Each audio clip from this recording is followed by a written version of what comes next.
Fala, nação santista, como vocês estão? O Santos estressou vocês hoje? Hoje não. Meu nome é Gabriel Zupo, do canal Sincero Santos. Não se esqueçam de se inscrever no canal, curtir e compartilhar o vídeo e ativar o sininho. E para você que tem Instagram, seguir a página do canal, Sincero Santos, tudo junto. Lembrando que lá eu tenho a parceria com a página Torcida Alvinegra, onde faço uma live semanal com o resumo da Semana do Santos e também tiro suas dúvidas. Bom, gente, o tema de hoje é a provável escalação do Santos contra o Internacional, jogo que vai acontecer amanhã na Vila Belmiro, às 9 horas da noite, tá certo? Como sempre, antes das escalações, eu começo sempre com o histórico de confrontos, onde Santos e Inter se enfrentaram 82 vezes, com 28 vitórias para o Santos, 25 empates e 29 derrotas. Lembrando que ano passado o Santos empatou na Vila Belmiro por 1-1 e perdeu no Beira-Rio por 1-0. Bom, agora vamos às prováveis escalações. Só antecipando aqui, as apurações foram feitas pelo Lucas Mussetti, a escalação do Santos. Já do Inter foi por informações do Globo Esporte, tá bom? Então vamos à escalação do Santos, que deve ser João Paulo no gol. Na lateral direita teremos o Natan. Na dupla de zaga, Messias e Joaquim. E na lateral esquerda será o Gabriel Inocêncio. No meio-campo também devemos ter mudanças, então deve ser Alisson, Dodge e Lucas Lima. E no ataque, Soteldo Mendonça e David Washington. Bom, a equipe do Inter deve ter uma dúvida no gol, porque se o Inter quiser o John para atuar contra o Santos, terá que pagar uma multa. Caso contrário, o goleiro será o Kehler. Já a linha de defesa do Inter será feita por Igor Gomes, Moledo, Nico Hernandes e René. O meio-campo do Inter pode ser Johnny, Depena, Alan Patrick.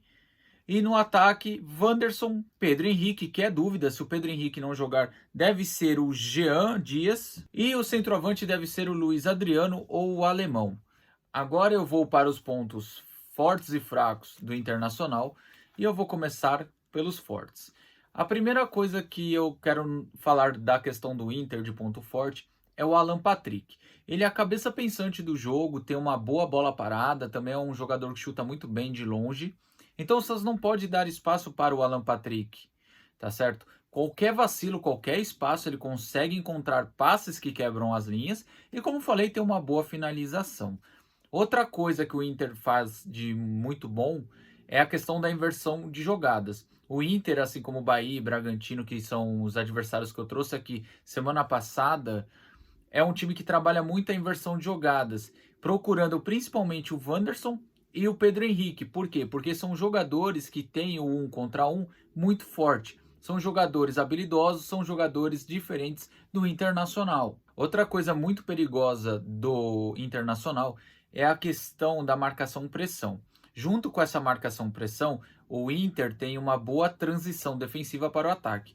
Então, provavelmente eles vão marcar pressão tentando tomar essa bola, e essa transição deles, como ela é rápida e ainda conta com a habilidade do Pedro Henrique e do Wanderson, é muito perigosa. Então, se o Santos vacilar na saída de bola, perder a bola e o Inter introduzir a velocidade que geralmente introduz nos contra-ataques e chegar no pé de um Alan Patrick, Wanderson e Pedro Henrique, pode criar uma chance clara de gol. Outras duas coisas que o Santos tem que prestar bastante atenção é a questão do pivô. Eles vão utilizar tanto o Luiz Adriano ou o Alemão para fazer o pivô, para quem chega de trás fazer a finalização. Tem que evitar dar espaço para o centroavante para que não consiga fazer esse pivô muito bem. Então o Santos tem que evitar dar espaço para que o centroavante do Inter não faça esse pivô ou essa tabela que pode resultar em chance de gol. E por fim, a bola parada do Inter, principalmente nos escanteios, eles têm uma movimentação específica na marca do pênalti, onde fica dois jogadores, onde eles fazem uma movimentação para atacar a bola, tentando dar uma cabeçada fatal. Então vocês têm que prestar muita atenção na movimentação do Inter nos escanteios. Geralmente vai ter dois jogadores perto da marca do pênalti, onde vão fazer uma movimentação para tentar a cabeçada. Agora, os pontos fracos do Inter. Bom, o Inter sofre muito com cruzamentos. É uma equipe que dá muito espaço para cruzamento e é uma equipe que tem a defesa olhando a bola e esquecendo o adversário. Junta esses dois erros, então o principal erro do Inter defensivo é a questão dos cruzamentos. O problema é que assim, o Santos para cruzar na área, meu Deus do céu. Pode até falar que o gol do Bruno Mezenga veio de um cruzamento do Soteldo, mas o que eu quero dizer é que o Inter falha bem mais com a bola rolando nesses cruzamentos do que com a bola parada. Então o Santos precisa caprichar muito nos cruzamentos para que consiga o gol. Porque se o Inter falha bastante, tanto na questão de esquecer o adversário e olhar a bola, e também o fato de dar espaço, o Santos pode se aproveitar, mas vai precisar de capricho. Outro ponto fraco do Inter que eu queria falar é que se caso jogar o Kehler, o Inter não pagar para o John jogar, o Kehler é um goleiro inseguro. Então o Santos precisa chutar para o gol. Porque não chutou no gol contra o Cleiton, que é um goleiro totalmente inseguro. Não chutou contra o Marcos Felipe, que é um goleiro que dá muito rebote. Então, se for o Kehler, pelo amor de Deus, clareou, chuta. Para de medo.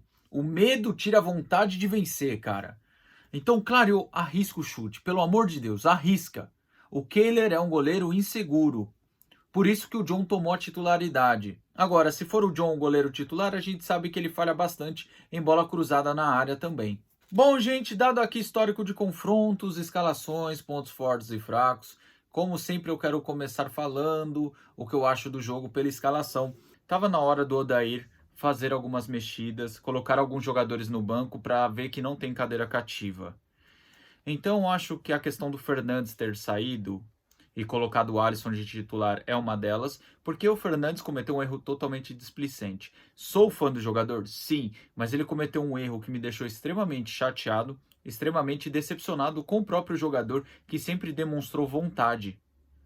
E ele comete um erro totalmente displicente que não dá para manter um jogador após um erro daquele como titular, não dá, sabe? Então eu acho que na questão do Fernandes e trocar pelo Alisson, ele agiu corretamente. Outra coisa que eu ia falar, a questão do Natan. Ou é o Natan ou é o João Lucas. Então é elas por elas, porque tanto o Natan como o João Lucas não vêm fazendo uma boa temporada. E a questão de ter tirado o Lucas Pires é porque o Lucas Pires tem oscilado bastante. O Lucas Pires até fez uma ou outra partida boa no comando do Odair no início desse Brasileirão, mas infelizmente as últimas partidas do Lucas Pires deixou muito a desejar.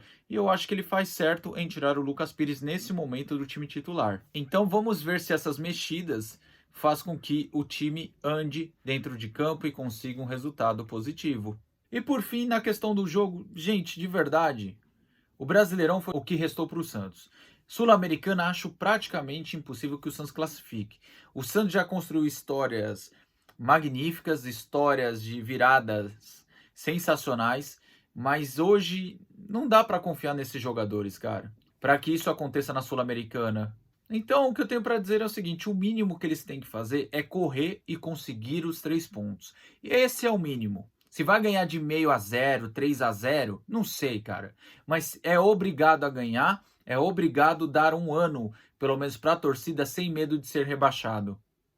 Porque de 3 anos do mandato do oportunista Rueda, o Santos disputou para não cair em 2 Paulistões, em um Brasileirão e o outro a gente ficou só com medo. A sorte que as outras equipes eram tão ruins que o Santos conseguiu se livrar do rebaixamento com 4 rodadas de antecedência. Então eu falo que não tomou tanto susto assim em 2022. Mas chega de passar apuros, chega de vexame. O que eu quero amanhã, no mínimo, é vontade junto com os 3 pontos, tá certo? Bom, gente, o vídeo é esse aí. Tamo junto, até a próxima e sempre Santos.